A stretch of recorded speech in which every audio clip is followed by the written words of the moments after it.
Today's video is sponsored by BetterHelp.com, and I've been with them for a long time. BetterHelp is an online platform where we found that you can effectively communicate with your therapist. Now, you begin by filling out a questionnaire, and then you'll be matched with a therapist within a couple of days. And if that match isn't ideal for you, you can certainly make an adjustment there.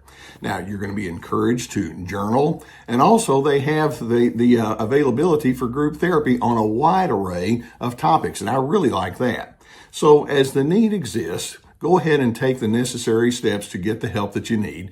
And just know that BetterHelp has a 4.5 rating on Trustpilot, so it indeed is a platform you can trust. There's a link below the video that will take you there.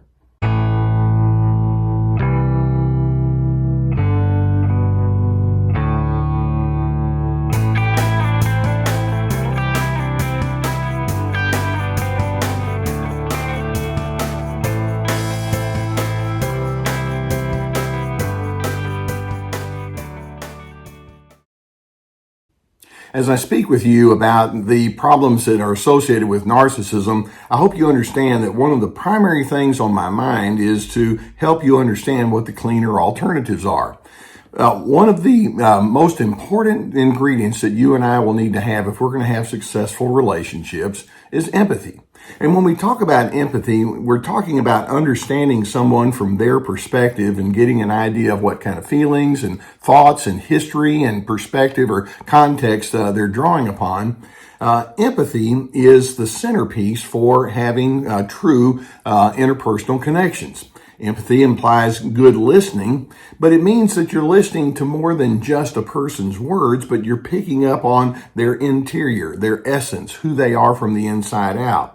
Empathy means that you want to be a learner. Rather than just seeing what's on the outside only, it's like, well, I know there's more going on in your story. Let me find out what it is so that I can relate more fully with you. Empathy can lead to wisdom. And empathy is part of you just being a humane person, where you don't just fit people into slots, but instead you see them through the lens of who they really are and what their influences have been. That's an incredibly important ingredient. Now, it's so interesting that when you talk about the narcissistic pattern of life, these individuals have numbed out when it comes to the importance or the essential elements of empathy. Keep in mind that narcissists are individuals who have a high need for control. They can be highly manipulative. They're very self-absorbed. They want to be in the superior position. And so narcissists, in a general sense, carry with them a performance mindset. In other words, if you can look right from the outside, then that's enough. Like I say, they're known for their raw self-absorption, whereas empathy implies setting that aside and tuning into others. Narcissists have a fear of their own personal vulnerability. They don't like to talk about their humanity or their flaws or their neediness. And as a result, they don't really want to get into it with you because that might require an exchange back and forth, where you talk about yours and I talk about mine. They don't want to do that. Instead, they think in terms of hierarchy. Which one of us is higher? Which one of us is lower? Narcissists are driven by a hard agenda. When you're around those individuals, you realize they already have a fixed notion. Here's how things are supposed to be. Here's how you're supposed to think, prioritize, interpret, etc. And as a result, they have a low sense of mutuality. They don't have a real strong need for connection, especially down at that heart level. And in the end, they illustrate in their lack of empathy that love or respect are not high priorities to them at all. Now, they may say that, but evidence proves to be otherwise. Now, let's take it a little bit further.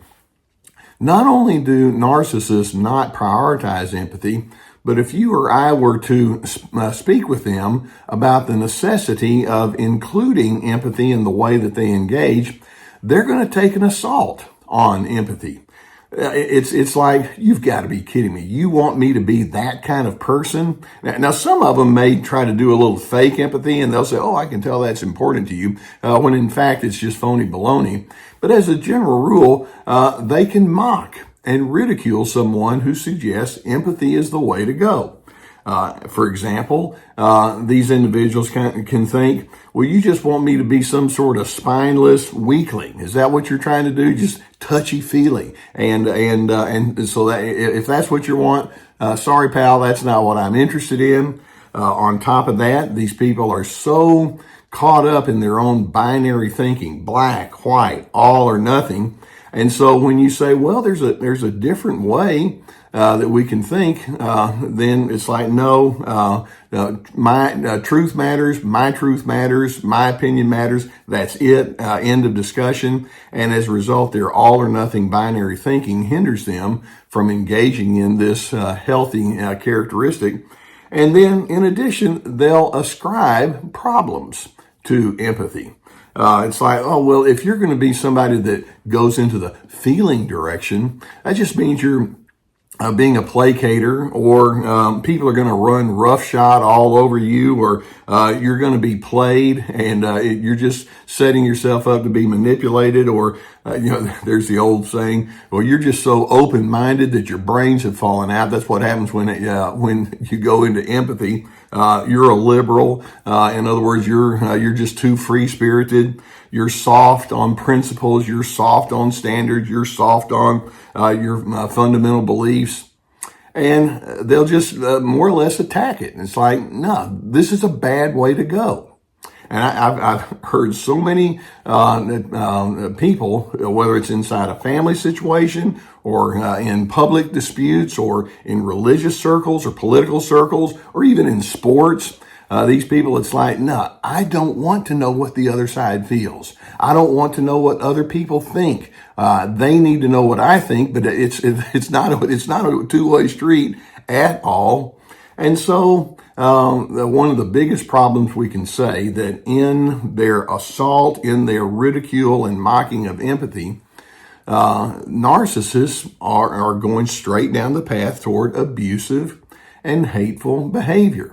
Empathy becomes a buffer for that kind of attitude, but in the lack of empathy, it's like the only thing that matters is me, and if you are not on the same page as me, I can't stand your guts and I don't like you. And anger naturally arises when a person has a lack of empathy. One of the things that you've heard me say, hopefully before, is as I engage with other individuals, I want to ask the question, well, what does love compel me to do? What does love compel me to be in this moment, or especially in moments of conflict and difference? And the narcissist thinks, screw that. I don't care about that. And I don't care what you think and feel. It's all about me. And so that's what they bring to the equation. Now, it's important for us to have certain key insights with respect to these narcissistic individuals who not just don't go into empathy, but they'll take an assault upon empathy. It's extremely predictable to say in that individual's deep history, heart connections were not emphasized. And as a result, they didn't really receive the healthy amount of nurturance where there's a tenderness and a gentleness, where a feeling of safeness arose. Instead, they learned that dominance is the end game. Dominance is how you find your sense of significance. And so whoever is the loudest, or whoever is the most stubborn, or whoever is the most opinionated, that person is going to win.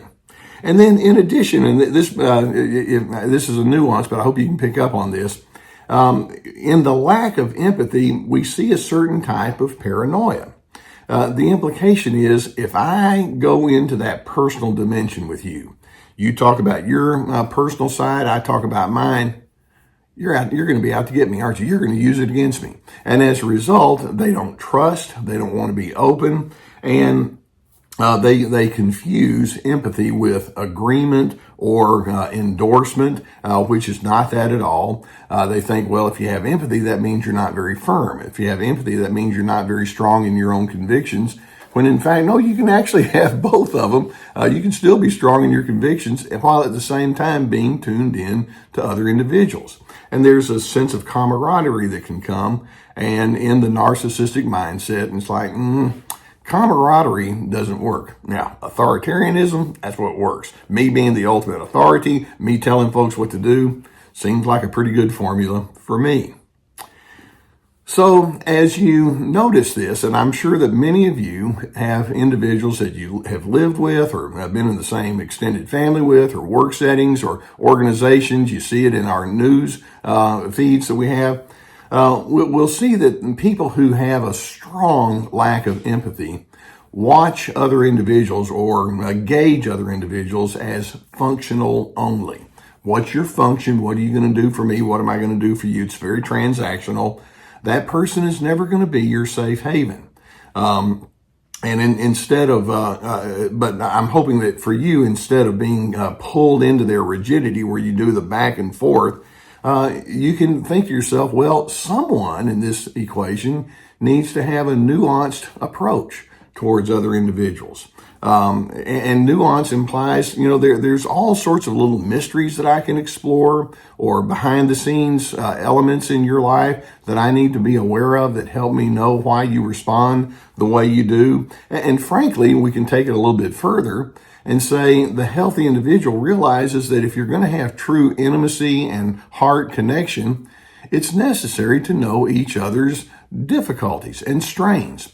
Now, again, this has to be somebody that you trust, and this has to be somebody that you know has good intentions. But intimacy and deep connection is built upon us knowing not just the surface good stuff, but just knowing each other's backstory, like I mentioned. Now, the bottom line is every person matters. Every person has a whole host of needs and feelings and circumstances that they carry on the inside that's a little bit distinct from the next person. And we're all a mixture of highs and lows and pluses and minuses. It's okay to say, I want to know that about you and I want you to know that about me. But the narcissist is going to remain antagonistic. And my response is, I'm sorry that is so threatening, because ultimately empathy is tied to your sense of honesty and objectivity. When you're able to go into that space and you have a much fuller appreciation for who other individuals are. My response is, I'm much more than just some sort of wind-up robot. And the same goes for that person in front of me. Understanding you equals honoring your dignity. That's my psychological math, and I'm going to hold to that one. And I hope that that videos like this can give you some good insight with respect to what you might be up against. If you haven't already hit that subscribe button, I would encourage you to do so. I've spent my whole life as a therapist. I try to think of all these different things, and I'm hoping that you find good wisdom that comes from that. So if you haven't already hit that subscribe button, please do so. In addition, you know that I'm a big believer in therapy. I spent 41 years in the therapy office myself on the therapy end of it.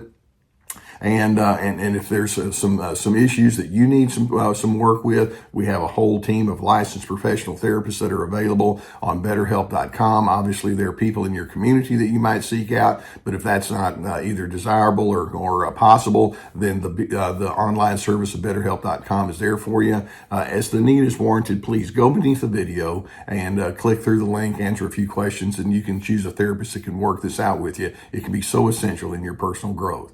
Now, I'd also invite you to go to my website, and I've got a lot of information on there. It's a huge website. On there we have my courses, and there are 4 of them, and they have at least 25 teaching videos per course with handouts and guided questions. We have them on anger management, on boundaries, this is me, on finding yourself, free to be, on having healthy connections, ready, set, connect. So check into those. In addition, I also have webinars that I presented, which are 90-minute PowerPoint presentations, along with many articles, like hundreds, and then my book. So lots of resources. Empathy is an essential ingredient towards the healthiest kinds of relationships. Narcissists are not healthy. They just eschew empathy, and then they mock you and they ridicule you for saying, yeah, that's where I want to go. It's like, well, I ain't going there with you. It's like, okay, I understand that. But I'm hoping that you can be the kind of person that says, I want to be a safe person and I want to be included with other safe people, and you prioritize this. And in doing so, you get to find some peace that the narcissist can't have. But I'm hoping that you will indeed find peace.